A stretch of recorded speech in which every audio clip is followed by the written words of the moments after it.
Update Paolo Avellino and Kim Chiu. Sa IG post naman ni Kim, ipinost ang teaser ng elevator sa movie ni Paolo Avellino. At naka-repost naman sa IG story ni Paolo. At syempre naman, dahil nga love team, proud naman si Kim, all the way support naman siya sa ganap sa movie ni Paolo Avellino. Maraming mga netizens na nagsasabi na wag umaasa kung aatin ng premiere night si Kim. Guys, wag nyo din i-expect talaga kasi hindi naman natin alam kung pupunta. Syempre naman, nagdidepende na yun kay Kim Chiu kung aatin siya.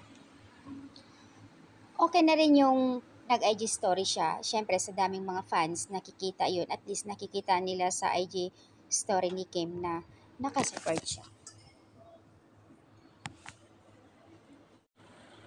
Yung iba naman sinasabi na kapag hindi raw aatin si Kim sa premiere, ibig sabihin daw ay hindi totoo si Paolo kay Kim or si Kim hindi totoo sa kanya. But may mga ganun pa kasi.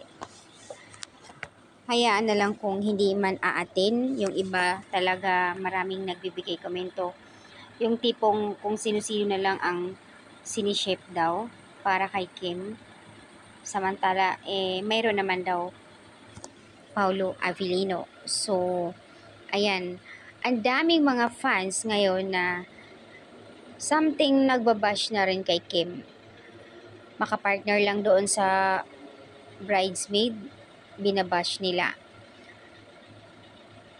Nagpakita lang ng kumbaga konting gesture itong si Oliver, binabash ka agad nila kay Kesyo, malandi, maraming sinasabi. Hindi naman po pwedeng palaging magkasama ang dalawa. Eka nga, private nga yung si Paolo, 'di ba? Private person 'yan. Hindi ayaw niya ng mga public na nagpapakita or something.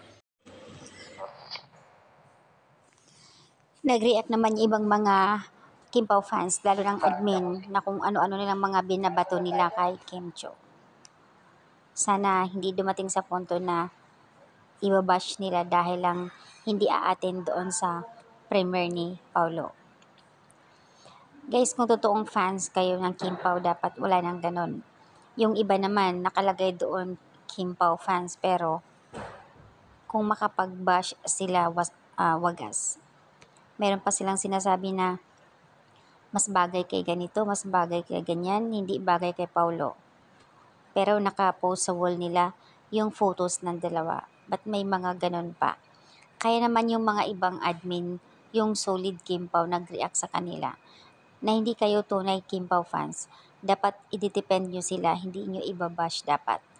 Dapat kung sino yung love team ni Kim, nandoon kayo, hindi kung sino-sino na lang ang nirerito nyo para sa kanya. Kaya nababash si Kim nang dahil na rin sa inyo. So, ayan po yung mga linyahang binitawan ng salita ng solid fan or admin ng Kim Pao.